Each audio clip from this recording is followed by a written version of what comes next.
भाभी, मुझे आपकी वह वाली जगह देखनी है। मैंने कहा, नहीं देवर जी, वह जगह तो आपके भैया का है। देवर बोला, भाभी, मैं तो बस एक बार दिखाने के लिए ही बोल रहा हूं। मैं कौन सा आपको उस जगह को इस्तेमाल करना चाहता हूं। मैंने कहा, ठीक है देवर जी, मैं आपको वह जगह दिखा तो दूंगी, लेकिन आपको वादा करना होगा कि आप इसके बारे में किसी को नहीं बताओगे। ठीक है, नहीं बताऊंगा भाभी।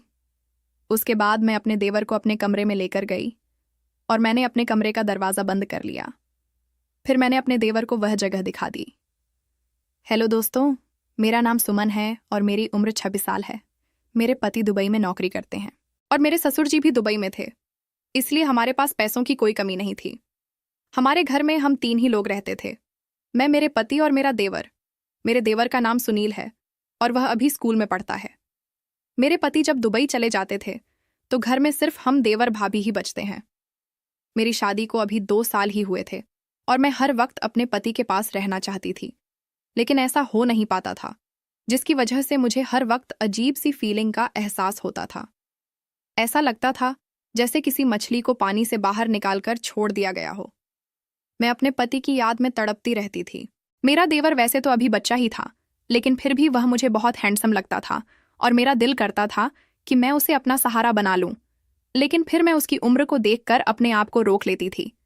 लेकिन फिर मैंने देखा कि मेरा देवर जब भी उसे मौका मिलता तो मुझे छिप छिप कर देखता रहता था, जिसकी वजह से मैं भी समझ गई थी कि वह सिर्फ दिखने में ही बच्चा है।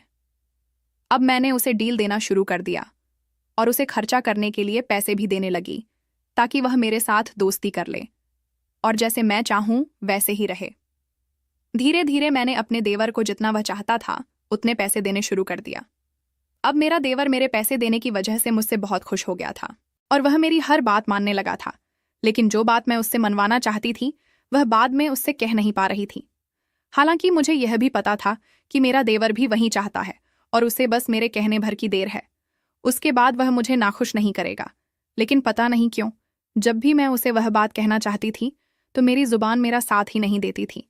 लेकिन वही मेरा देवर, इसलिए वह घबराता था।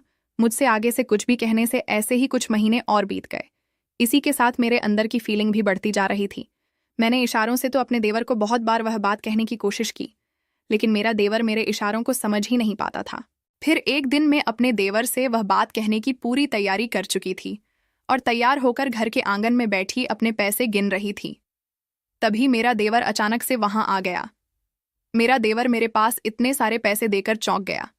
फिर मैं कुछ बोल पाती, उससे पहले ही मेरे देवर ने अचानक से मुझसे कहा, भाभी, मुझे आपकी वह वाली जगह देखनी है जहां आप अपने पैसों को रखती हो।